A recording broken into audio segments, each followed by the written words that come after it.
যারা আমাদের প্রতিবেশী তাদের সাথে অবশ্যই প্রতিবেশী সুলভ সম্পর্ক আমাদের থাকবে এবং আমরাও প্রত্যাশা করব তারাও আমাদের সাথে প্রতিবেশীর মতোই আচরণ করবেন। সেই আচরণটা হবে পারস্পরিক শ্রদ্ধা এবং সমতার ভিত্তিতে। আমরা কোনো ক্ষেত্রেই কোনো অসমতা দেখতে চাই না। আমাদের ফরেন পলিসির ব্যাপারে, রিলেশনসের ব্যাপারে আমরা বলেছি যে আমরা কোনো নির্দিষ্ট রাষ্ট্রের দিকে ঝুঁকতে চাই না, বরঞ্চ সারা বিশ্বের সাথে বন্ধুত্ব আর সমন্বয় রক্ষা করেই আমরা আমাদের দেশকে সামনে এগিয়ে নিতে চাই। তারা এটা জানতে চেয়েছেন সমাজের কোন সেকশন আমাদেরকে সাপোর্ট দিচ্ছে বেশি। আমরা বলছি কোনো আলাদা সেকশন না, সবাই দিচ্ছে। তবে যুবকরা বিশ্বাস করে তাদের অ্যাসপিরেশন ফুলফিল করার জন্য জামাত যদি কোনো কমিটমেন্ট দেয় সেটা জামাত রক্ষা করবে। এই বিশ্বাসের জায়গা থেকেই এ পর্যন্ত হয়ে যাওয়া গুরুত্বপূর্ণ পাবলিক বিশ্ববিদ্যালয়গুলোতে যে নির্বাচন হয়েছে এখানে তার রিফ্লেকশন হয়েছে। যুবশক্তির সেখানে রিফ্লেকশন দেখা গেছে। আমরা আমাদের মা বোনদের ব্যাপারে, তাদের সিকিউরিটির ব্যাপারে আমরা খুবই অ্যাটেন্টিভ এবং আমরা বিশ্বাস করি যে মা বোনেরা আমাদেরকেই এবার প্রধানত চয়েস করবে। এর লক্ষণ আমরা ইতিমধ্যে দেখতে পাচ্ছি। আমাদের বোনদের, মায়েদের নির্বাচনী প্রচারণায় বিভিন্ন জায়গায় বাধা দেওয়া হচ্ছে, এমনকি হেজাব খুলে নেওয়ার ঘটনাও ঘটেছে। ঘোষণা দেওয়া হয়েছে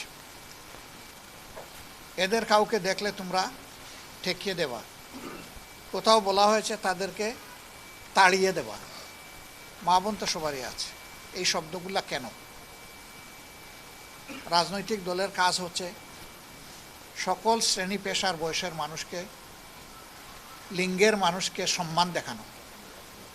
শুধু রাজনৈতিক কারণে আমরা কাউকে অপমান করার অধিকার রাখি না।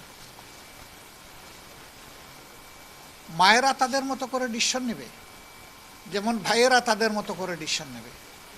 আমি তার ডিসিশন প্রক্রিয়ায় বাধা দেওয়ার কি?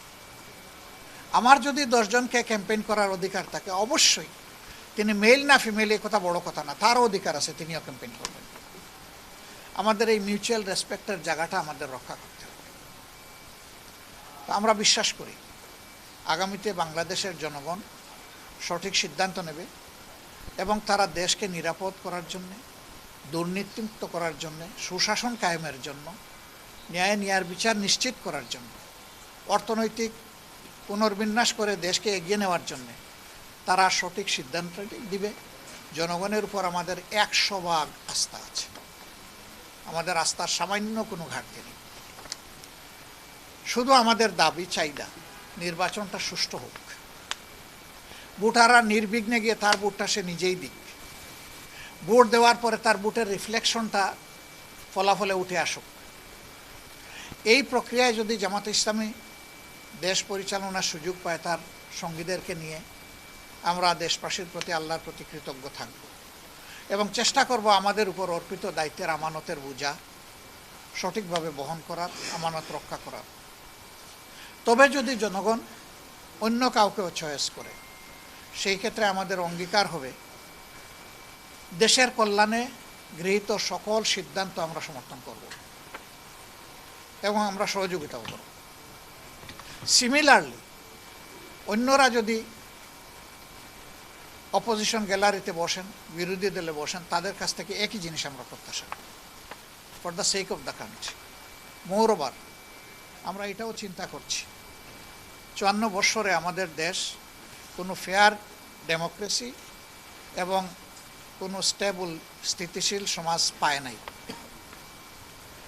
একটা সমাজের উন্নয়নের জন্য, এগিয়ে যাওয়ার জন্য স্থিতিশীল সমাজ ব্যবস্থা খুবই গুরুত্বপূর্ণ। আমরা চিন্তা করছি নির্বাচন হয়ে যাওয়ার সাথে সাথে নির্বাচনে অংশগ্রহণকারী সকল দল এবং পক্ষ যদি আমরা খোলা মন নিয়ে একসাথে বসতে পারি যে আগামী 5টা বছর দেশের স্থিতিশীলতার জন্য আমরা সর্বোচ্চ কী করতে পারি।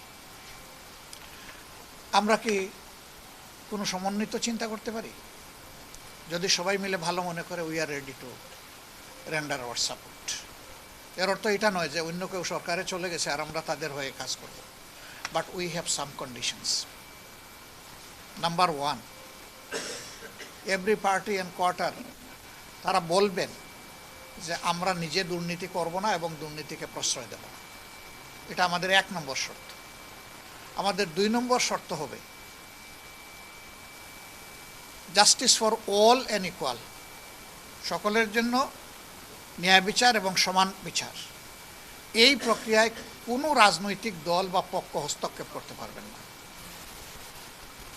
আমাদের বিচার বিভাগ পূর্ণ স্বাধীনতা তারা ভোগ করবে, তবে বিচার বিভাগেরও অ্যাকাউন্টেবিলিটির বা দায়বদ্ধতার জায়গা থাকবে, জবাবদিহিতার জায়গা থাকবে, সেটাও নিশ্চিত করা হবে যাতে একটা চেক অ্যান্ড ব্যালেন্স মেনটেন হয়। আমাদের 3 নম্বর শর্ত, আমরা বিশ্বাস করি দেশের জনগণ 54 বছরের রাজনীতি দেখার পরে ডেফিনেটলি হতাশ। ওই রাজনীতির জনগণ আর দেখতে চায় না। ওই রাজনীতির একটা পরিবর্তন চায়, আর সেই পরিবর্তনের জন্যেই মাসের পর মাস জাতীয় ঐক্যমত্য পরিষদ বসেছে। অলমোস্ট সকল সেন্সিবল পলিটিক্যাল পার্টি সেখানে পার্টিসিপেট করেছেন, যারা এই নির্বাচনে অংশগ্রহণ করেছে। এখান থেকে যে রিকমেন্ডেশনগুলো উঠে এসেছে এগুলাকে ওন করতে হবে এবং কমিটমেন্ট করতে হবে যে ক্ষমতায় গেলে ওগুলো আমরা একসাথে বাস্তবায়ন করব।